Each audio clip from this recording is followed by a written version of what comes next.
One of the bravest political opponents to Venezuela's dictator is a man named Leopoldo López. He's an old friend of mine. We actually went to high school together.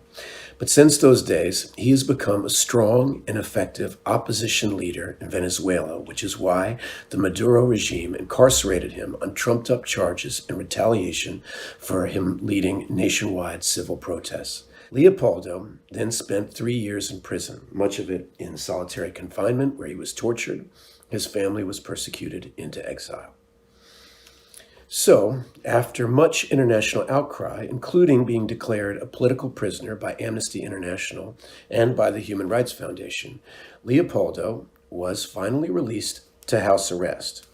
2 years after that, Leopoldo was able to escape when members of the military responsible for guarding him gratefully turned their back on the Maduro regime and liberated my friend. Now, Leopoldo then sought asylum at the Spanish embassy in Caracas, where he has been living under diplomatic protection. I just learned today from the media that Leopoldo has left the embassy, and while I've been recording this video, we have found out that Leopoldo has made it to Spain and is reunited with his family. So congratulations to them. Here's to a better future. I had the opportunity to speak with my old high school classmate just days before his escape, and I'd like to share our conversation with you. I have to tell you, it's very exciting to get to see you again. It's been a long time, and you've been through a lot. It's been a long trip, many years since we worked together at the home school in 1988. I graduated that year. I graduated the year after that. And after that, I stayed for a while in the U.S. I went out to college, and then I did my master's in the U.S., came back to Venezuela. I became mayor for 8 years of my city, and that was a fantastic experience. But throughout the whole time, since year 2000, we've been fighting against a regime that has become more and more rude and cruel over the years. In 2013, we started a movement to confront the dictatorship directly. We decided that we needed to take a stand, very clear. We were not analysts, and we had several meetings, and our question was, are we in a dictatorship or we are in a democracy? And our conclusion was that we were in a dictatorship. The world at that time was still calling Venezuela a democratic experiment. And many people fell for that. Many people were fooled that this was a new way of understanding democracy and the idea of helping the needed. But unfortunately, what was unfolding was a very strong dictatorship. So in 2014, we decided to take a stand, and we trained ourselves all over Venezuela in a movement of nonviolence. So we took the streets, and we took the streets massively all over Venezuela. Tens of thousands of people came out with a cry of freedom and for regime change. And at that moment, I was taken into prison. Since 2014, February of 2014, I was taken to a military prison. I stayed there almost 4 years. After that, they took me to house imprisonment. I stayed there around a year, and I've been here in the Spanish embassy as a host of the Spanish embassy, but in confinement without having the possibility of going out of the embassy for a year and a half now. So that's a short cut of this long trip of the last 20 or so years. How are you doing inside your head? Very well, very well. You know, that's a good question. And the first moment I got into prison, I knew that the battleground of my fight for freedom, which is the fight of millions of Venezuela, took a different field. I used to be in the streets. I used to go all over Venezuela. I used to I like politics in terms of being very close to the people. But I knew things were going to change. So I knew that the battleground was in my head. So I decided that I needed to do something in order to confront what was coming. So I designed a method that took three basic things. I needed to take care of my head, I needed to take care of my body, and I needed to take care of my spirit. So I developed a routine, which is something that many prisoners talk about when they're in prison. You need to develop a disciplined routine that makes every day a conquest. So every day you gain something. So every day I exercised in my small 2x2 cell. Every day I tried to read when I had books. And every day I prayed, and I prayed a lot. And it was a very spiritual experience. You know, it was tough. Prison is very tough. But I don't have resentment, and I don't have hatred. And I think it has a lot to do with the way I took this process that is, you know, in the head, and it's all in the head. I have seen many people go through prison. Many of my friends, many of our colleagues have gone through prison. My own political party has had over 500 detainees, over 100 political prisoners. There has been over 5,000 detentions of political prisoners in Venezuela as a whole. Some people come out of prison stronger. Some people don't. So it's very difficult to go through a process of that sort. I can't imagine how difficult it is for you. What does the path to freedom look like for you? What's the best avenue for change for Venezuela and for you? Well, it's about freedom. You know, there is a discussion taking place about what type of democracy do we want. But in Venezuela, before we go into that discussion of what type of democracy, which is something that we've thought a lot about, and we have ideas about that, and we have a view of what should happen in Venezuela, there is a first requirement, which is freedom. Without freedom, we cannot dream of anything else. So in a way, we are blessed, Ethan, that we have a commitment to a cause. And that's, in my view, and we always talk about this, that's a blessing. It's not a blessing to be comfortable. It's not a blessing to be happy in the way most people think of happiness, but it's a blessing to live with a commitment, to live with a cause. And that is something that makes us be very idealistic. The other day, I was talking to a European bureaucrat that was talking to us about Venezuela. And he said, well, you seem to me that you're very idealistic and not too possibilistic. And I said, well, my friend, my job is to be idealistic, precisely. You know, that's what this is about. If you don't have the idea, you don't follow through. If you don't have the idea, you don't commit to it. So this is about having the assurance that we will overcome. And there will be change in Venezuela. There will be freedom in Venezuela. I have no doubt of that.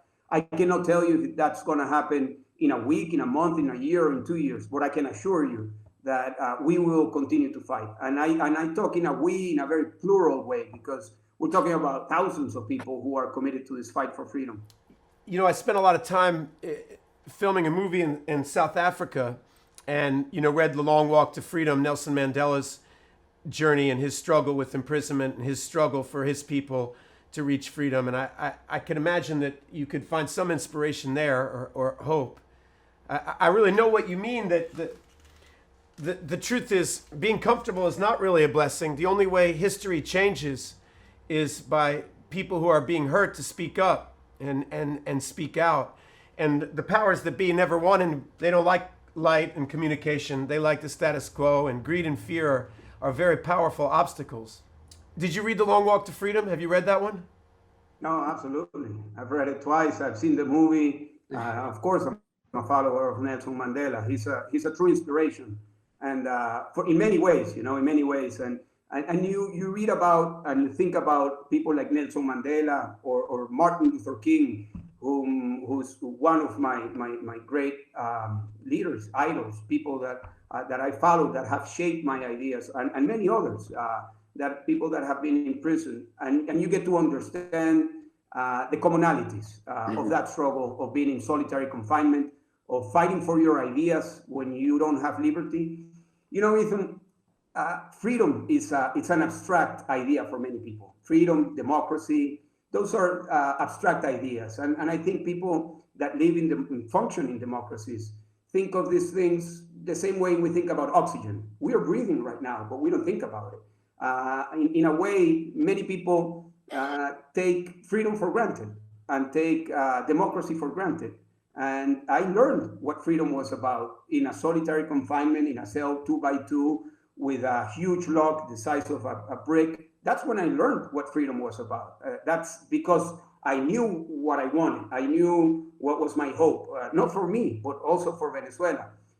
So the experience of Mandela taught me a lot about how to go through prison and how to think about very important things.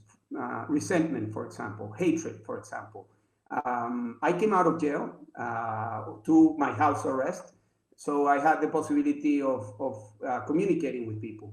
And some of the first people that I communicated with in order to bring them on to our fight for freedom were the people that prosecuted me, that asked for 14 years of imprisonment, people that went against our political party and detained and were responsible for some of the things that happened to us.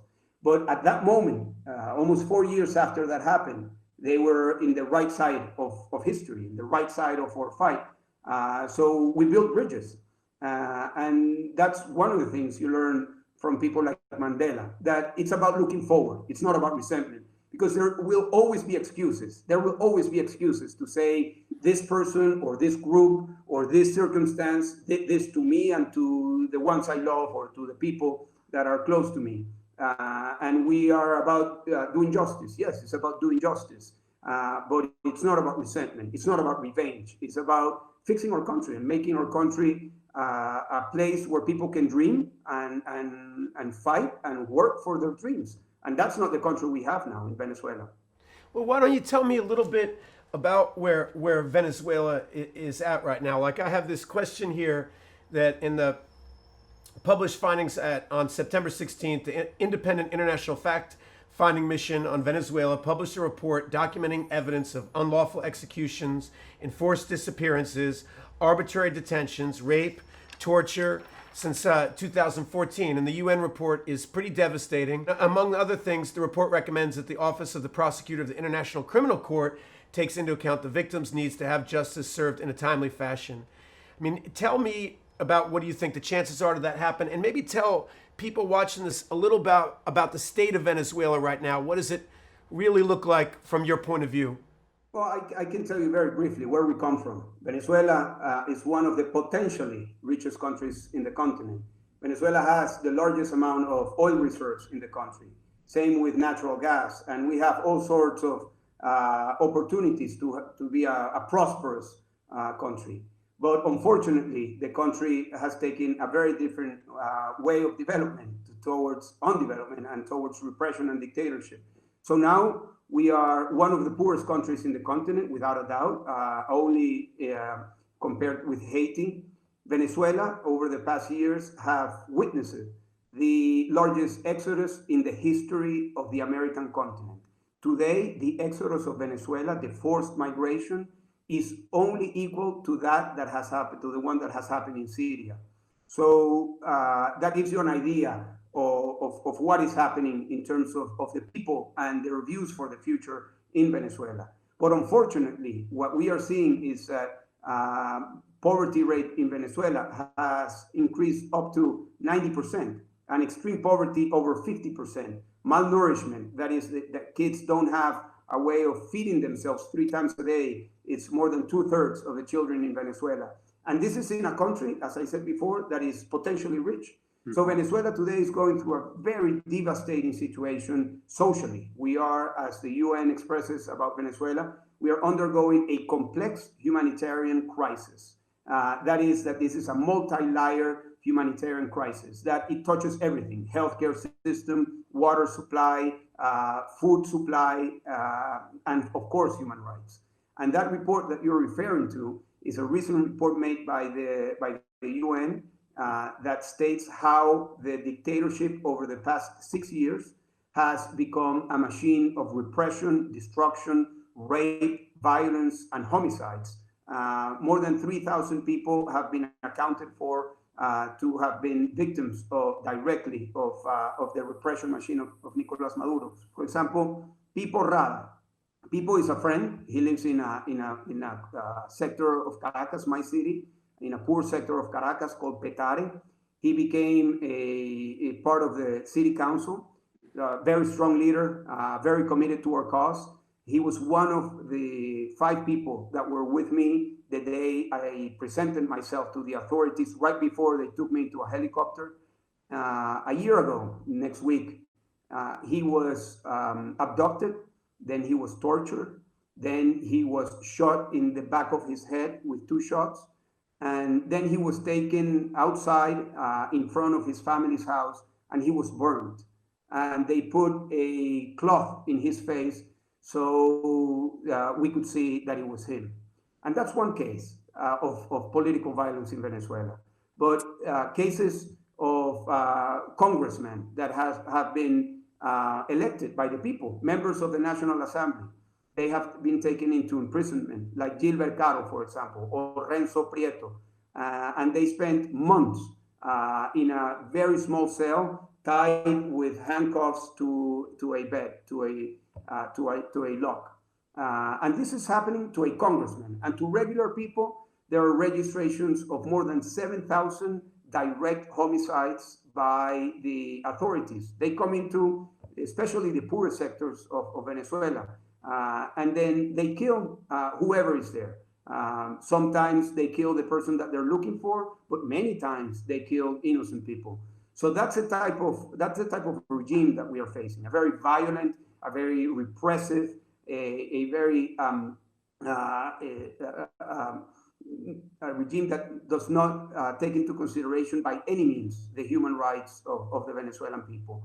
And on top of that, unfortunately for the Venezuelan people, this is not a model of the left or the right or no, this is a criminal machine that has taken over the state of Venezuela, that have links with all sorts of criminal organizations all over the world. Drug trafficking has become one of the main economic activities in Venezuela. Illegal gold exploitation that has taken a huge toll on the Venezuelan environment and on the most beautiful landscapes, not only of Venezuela, but of the world. For, Angel Falls, you've seen, Angel Falls is the tallest fall in the world. It's here in Venezuela. It's part of a national park. Well, right in that national park, at this moment, there is massive gold and diamond exploitation that is taking a toll that will never come back. And I can go on and on of this repressive and criminal machine that is governing in Venezuela. I remember there was a time period when everybody was really excited about Venezuela. You would hear about Chavez, and he was kind of the light. That's what I heard, that things were going great. What happened? Why did it go so wrong? Well, it has a lot to do with the fact that we were a rich oil country. Chavez came in a moment where the Venezuelan people wanted change. And at that moment when he came into power, Venezuela had the largest opportunity to develop our country. More than $1 million came into Venezuela. That is 1 plus 12 zeros. That's the amount of dollars that came into Venezuela in the period of 2000 up until 2016. And all those funds, or not all, most of those funds were evaporated in corruption and in mismanagement. But it also created a sense of prosperity. And there was the idea at some moment that this was a new model of democracy. They spoke a lot about the people, the poor people, about the rights of the people. They had a narrative that was attractive at a moment where people, not only in Venezuela, not only in the continent, but around the world, were looking for different models. And Venezuela was something to follow as a possibility. Unfortunately, we knew, Ethan, from the very beginning where we were going. And it was very difficult for us to send our message outside Venezuela. And I'll give you an example.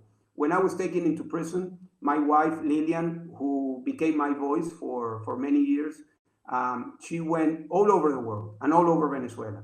And the first meetings that she had in early 2014, she would meet with bureaucrats of embassies and organizations, but they wouldn't even receive her or meet with her in their offices.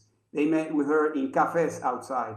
And they wouldn't even give her their personal cards. They would write their numbers in a napkin. And that started to change. She became very dedicated to talk about what was happening in Venezuela, the human crisis, the social crisis. And in the end, she presented the case of Venezuela to many people, presidents all over the continent, all over the world. And the case of Venezuela, because of the deterioration that was happening in all sectors, started to be on the spotlight again for change. In 2014, when we called for nonviolent movement and massive protests, nonviolent protests took place, Venezuela was in the spotlight. The protest went on for 6 months. And then in 2017, again, a cycle of protests that were very disciplined by the protesters, but very aggressive and repressive by the dictatorship. And that put Venezuela again in the spotlight. So we have been in the spotlight at moments where change has been close to happen. And I think that moment again should come, because the situation that we are living is just, this is a moment where we need to really make a huge effort to bring faith on people, that change will come about. How? Because What's the way? What's the path forward?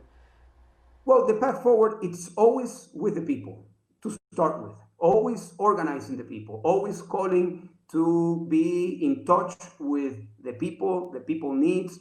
And I'll give you an anecdote of just last week. Last week, a cycle of protests started in Venezuela, in very poor towns that used to be very aligned with the political party of the dictatorship. And they came out. Thousands of people came out. And they were crying, "We are hungry. We want freedom. We are hungry. We want freedom." So my point in this is that people know that in order to feed themselves, in order to have any sort of solution, we need to have, as a country, we need freedom. So how to go forward? Organizing the people in many ways. Nonviolent protest is a way of doing it.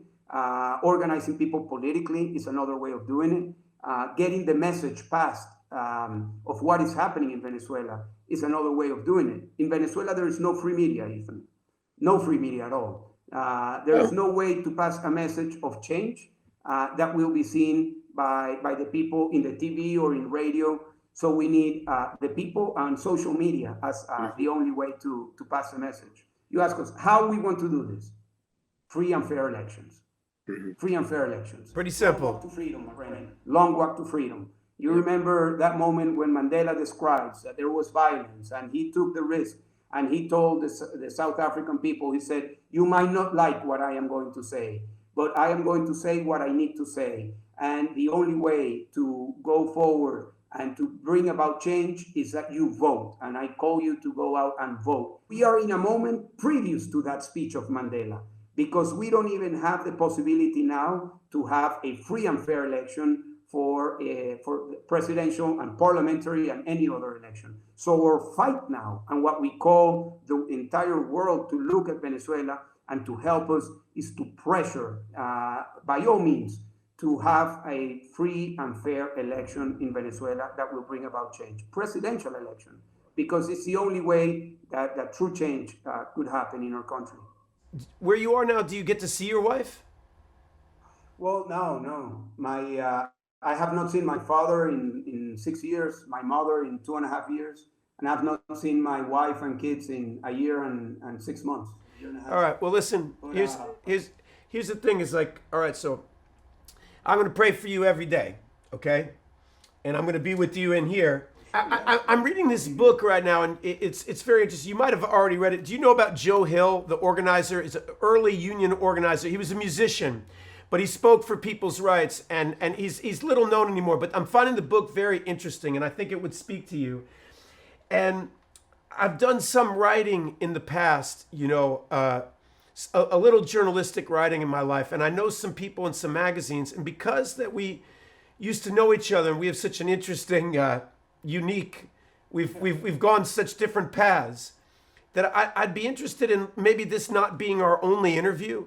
You know, I'd love to try to do is learn a little bit more about what you've been going through, and maybe find another outlet that I could interview you, and maybe we could do a little project together so I could get this story out a little bit more. I could take the idea, you know, to a couple different magazines and a couple different outlets. Would that be Would that be? No, that would be great. I would be honored to do that. Well, I yeah. did a you know, I have been. This is the first time that I'm doing an interview in many years, because I'm forbidden to communicate. But in 2018, I did a long interview that took like 3 months with the New York Times Magazine, and the article came out in March of 2018. And it was interesting because it was, and it speaks to what you're saying, to have a project where we can have ongoing conversation about, you know, different ideas, and also about what is happening here, because we are in the middle of a country that is crumbling. We more than half of the population, as we speak, don't have electricity right now. More than 3/3 of the population don't have running water.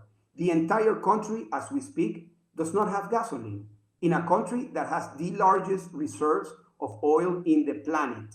And we have the capacity to refine 1.7 million barrels of gasoline per day, and we don't have gasoline in Venezuela. So that speaks to the collapse that we are facing. So yes, I mean, And it's your lack of gasoline, I'm imagining, doesn't have anything to do with environmental protection.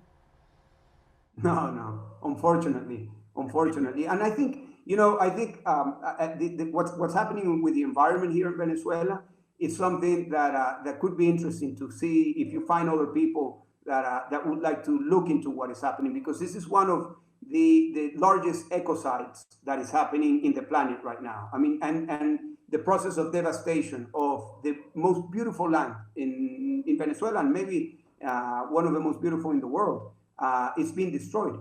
So there are many different facets of what is happening in Venezuela that we can talk. Many people talk about Venezuela and about the negative and what is happening. And yes, I mean, all this is a tragedy, and it's terrible what is happening. But we need to put a note of hope.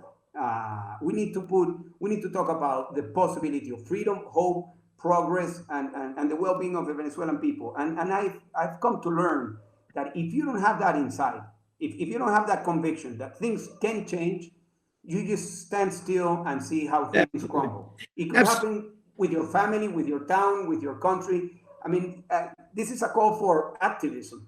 This is a call to take a stand. This is a call to speak up. This is a call to fight for freedom, to fight for what you believe. And as I said before, and if you do that, in a way, it's a blessing, because you bring a cause to your everyday life, and that is something that we want the world to hear, that we need the help of the world. We need people to understand what is happening in Venezuela. I think you might find, I have this secret hope right now that you might find an ear in America, in the United States. We're watching a criminal element take over our government, and I think this country can see how it's happening. And I think they might have an open ear to your situation. And I think it's going to be very interesting, the pivot the United States makes in the coming election. I can't imagine that the Trump administration has been helpful, but maybe they have.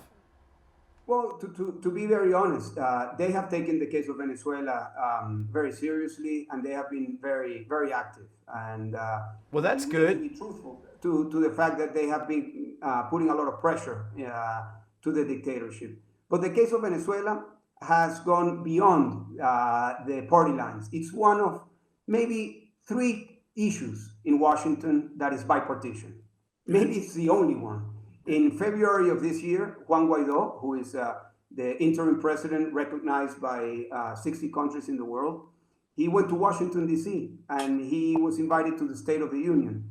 And he received there a standing ovation of Republicans and Democrats. Mm-hmm. And I think this is one of the very, very few episodes where you see party lines being erased for a common cause. And that's our fight. I mean, we need Europe, we need the US, We need the region. We need Colombia. We need Brazil. We need, every person, every government, every organization to help us, because this is about the suffering of more than 30 million people inside and outside Venezuelans, because we are 27 here and 5 that have fled Venezuela, but are not necessarily living with good standards. Maybe there's a way that you and I can have a longer conversation and I can get a little more educated about your situation and what are some steps that how we could invite other people to get involved that makes sense, so we could continue this dialogue. No, for sure. And I'll send you, let's get in touch, and I'll be sending you information that I'll find important for you to read. Because I have a show coming out that I've been working hard on for 4 years, and it's about John Brown, who fought for racial justice in the United States. He was hung, and his position was a very strong position that human equality for everyone, and that as soon as you turn your eye away from the dispossessed and the poor, that you just lost the plot. That we're here to take care of each other. And there's a great quote I read the other day. It's from a woman, Margaret Mead, who said that the first act of civilization was the first time somebody helped heal somebody else's femur. The first time they learned to do it. And she just used it as a meditation on that's what we're here to do, is heal one another. There's really nothing else to do. And I can't tell you, it does my heart really good to look in your eyes, albeit through the internet, but to see you and hear you. To see you too. Ethan, it's as you say, it's been a strange and a long walk to freedom. Not freedom yet, but it's been a long walk. It's been a strange trip. But I've been following you for all these years, since the Dead Poets Society, and I really congratulate you. And every time you take a movie out, I always go out and do the best of my effort to see it. And I'll say, hey, that's my friend. I know Ethan. And some people don't believe me. Some people say, no, you're exaggerating. I said, no, we went to. Well, now you can send him this. You'll send him this interview. I'm going to try to get us both hired to do a big profile on you. I'll try to figure out the biggest platform I can to maybe write about you. And we'll get your story out there and the story of your people and the cause that you're fighting for. All right? Oh, excellent. I'll be honored to do that. And Ethan, what you're talking about Brown, and you can find so many people that are examples of this, of fighting for a cause and being comfortable in the adversity. When I was in prison, in 2015, there was a possibility of parliamentary elections. But the regime was not calling for the elections. So we decided to go for a hunger strike. And we went in a hunger strike for 28 days. More than 100 prisoners in other prisons, all political prisoners, went to that hunger strike. And more than 300 people followed us in that hunger strike outside prisons.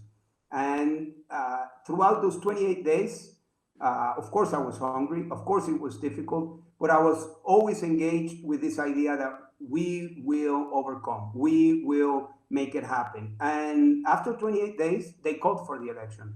And I give you this as an example of, in the most adverse moments, you can be very optimistic with what you are fighting for. And you need to learn to fall and step back up again and continue. And the only way to continue is to have a very strong belief that what you are doing is right, that what you are doing is worth it, that what you are doing is what you need to do at that moment in time. And as I said before, I feel a blessing that we are in a moment where we can fight for the well-being of millions of people. And we might make mistakes like any human, but I can tell you that our decisions have always been aligned to that idea: change and freedom for the Venezuelan people. Will you take care of yourself? And I'm going to pray for you every day, because I'm so honored to be speaking to you. Me too. It's a great honor to be speaking with you and to see that we're going to do things in the future. Let's keep it going, all right? This is a beginning. Yes, my friend. Get your people. I'll get your beautiful face out there, okay? Yes, we will do so. Okay, man. All right. Peace.